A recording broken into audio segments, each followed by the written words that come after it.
Hey everyone, welcome back! So Fallout Season 2 is on the horizon, and if you're anything like me, you've been thinking about that absolutely unhinged ending for months now. Today we're doing a full recap of Season 1 because, honestly, there's a lot to unpack. We've got vault dwellers, we've got war crimes, we've got a chicken fucker, yes, really, and we need to talk about all of it. Let's dive in.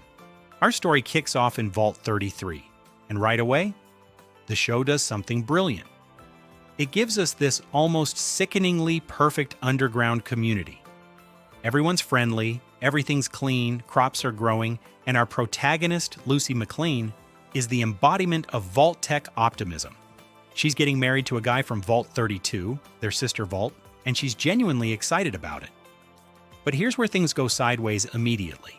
The wedding turns into an absolute bloodbath.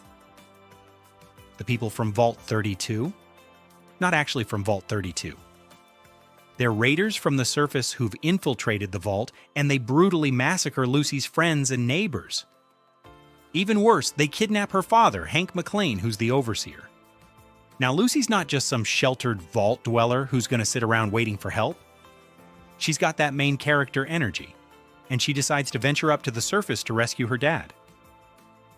Her brother Norm tries to stop her, but Lucy's convinced this is what you're supposed to do: help people, do the right thing, very by-the-book vault mentality. So she heads up, and the Wasteland immediately starts dismantling everything she believes in. This becomes the emotional core of her entire arc. Watching someone with genuine goodness and optimism get repeatedly punched in the face by reality. Meanwhile, we meet Maximus, and his backstory is rough.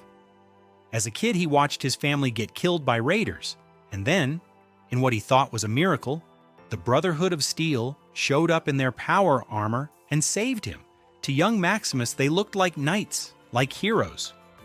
Fast forward, and he's a squire in the Brotherhood, except it's not the noble organization he imagined. It's brutal, hierarchical, and kind of cult-like. Maximus is at the bottom of the food chain, getting bullied constantly by other squires, especially this absolute douchebag named Thaddeus. When Maximus's commanding officer, Knight Titus, gets selected for a mission to recover a high-value target, Maximus becomes his squire. Someone sabotages another squire's armor. Dane gets injured, which is how Maximus ends up getting the assignment in the first place. Out in the Wasteland, Titus sends Maximus into a cave ahead of him to investigate, and they get ambushed by a Yao Guai, a massive mutated bear.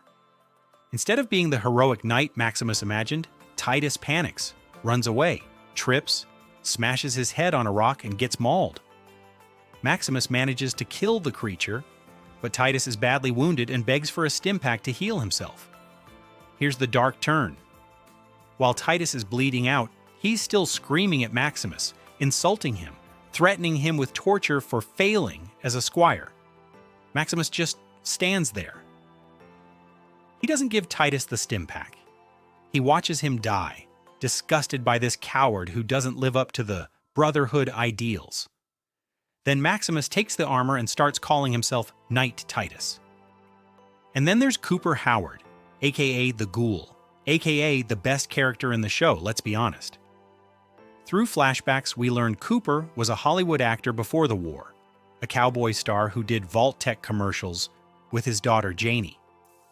He seemed like a good guy, a family man, but he was married to Barb Howard, who was a high-ranking Vault Tech executive. In the present day, Cooper is unrecognizable. 200 years of radiation have turned him into a noseless, skin-melting ghoul, and those centuries have burned away whatever humanity he had left. He's a bounty hunter now, absolutely ruthless, and he's addicted to these vials of chemicals that keep ghouls from going feral. The ghoul gets hired to track down a scientist named Dr. Siggy Wilsig, who's escaped from a place called the Enclave with some kind of dangerous artifact. Wilsig's got this device literally fused to his head, and everyone wants it. What makes the ghoul so compelling is that Walton Goggins plays him with this dark charisma. He's terrifying and funny at the same time, casually committing atrocities while making pop culture references. You can see glimpses of Cooper Howard in there, but they're buried under centuries of survival and cynicism. So now we've got three separate storylines that start weaving together. Lucy meets Wilzig early in her journey. He's dying, and he basically tells her that the thing in his head needs to get to Moldaver. She's apparently someone important who can use it properly. Wilzig makes Lucy promise to deliver it, and then he dies. Lucy, being Lucy, actually follows through and cuts off his head to preserve the artifact. This is a big moment for her character because it's gruesome and practical in a way that Vault life never prepared her for. Maximus wearing Knight Titus's armor and kind of accidentally letting Titus die to a mutated bear thing crosses paths with Lucy. They have this immediate chemistry, but Maximus lies about who he is. He introduces himself as Knight Titus because he's wearing the armor, and Lucy believes him. They start traveling together, and there's this genuine connection forming, but it's built on a lie. The ghoul is tracking them both, following the trail of Wilzig's head, leaving destruction in his wake. There's this amazing sequence in a place called Philly, where the ghoul just casually murders a bunch of people. And we see how outmatched Lucy and Maximus are. They're playing in the big leagues now. Back in Vault 33, Lucy's brother Norm starts investigating what happened to Vault 32. He's curious why no one has heard from them, and when he finally gets in there, he discovers something horrifying. Everyone in Vault 32 is dead. They killed each other in some kind of mass psychotic break. The raiders who attacked Vault 33 found the vault empty and just moved in. But Norm keeps digging, and this is where the conspiracy starts unraveling. He discovers that Vault 33's overseer, his father Hank, has been covering up communications with other vaults and possibly orchestrating some really sketchy stuff. The show also reveals through flashbacks that Vault Tech wasn't just building vaults to save people from nuclear war, they were running experiments. Each vault was a controlled study with different variables. Some vaults were actual experiments in human behavior, psychology, and survival.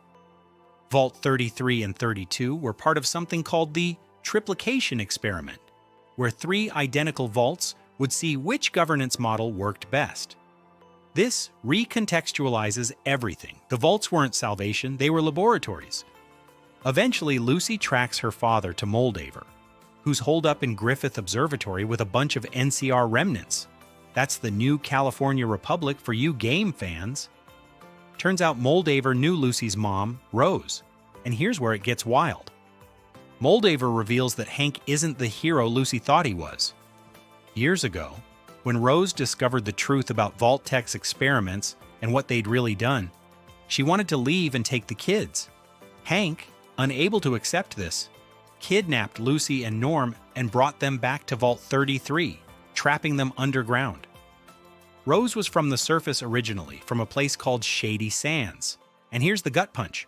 Moldaver has Rose with her, but she's been turned into a ghoul, mindless and feral, kept alive as some kind of tragic memorial. Rose wasn't originally from a vault. She and her children escaped Vault 33 and were living in Shady Sands when Hank found them and destroyed the city. The artifact in Wilzig's head? It's cold fusion technology, unlimited clean energy that could rebuild civilization. Moldaver wants to use it to restore power to what's left of Shady Sands and give people hope again.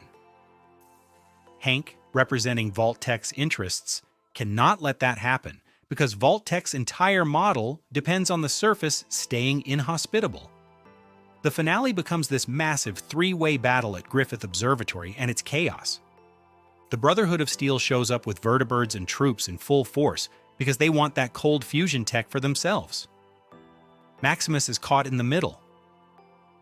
He's been posing as a knight, but now the real Brotherhood is here and his lie is about to blow up in his face. In the chaos of the battle, Maximus arrives at the top of the observatory and sees Lucy with her caged father. Hank convinces Maximus to free him, and once he's out, Hank immediately steals a Brotherhood power armor suit and knocks Maximus unconscious. The ghoul tries to shoot him, grazes his face, but Hank flies off before anyone can stop him. Lucy doesn't shoot her father, she's too frozen by everything she's learned. But here's the devastating moment. Lucy realizes the ghoul sitting next to Moldaver, wearing her mother's necklace, is her mother Rose. She's been turned into a mindless, feral ghoul because of the radiation from the bomb Hank dropped on Shady Sands. Lucy makes the heartbreaking decision to shoot her own mother in the head as a mercy kill, ending her suffering. Moldiver, mortally wounded from the Brotherhood attack, succeeds in activating the cold fusion reactor before she dies. Power is restored to the region, her final gift to the people she was trying to save. The ghoul extends an invitation to Lucy.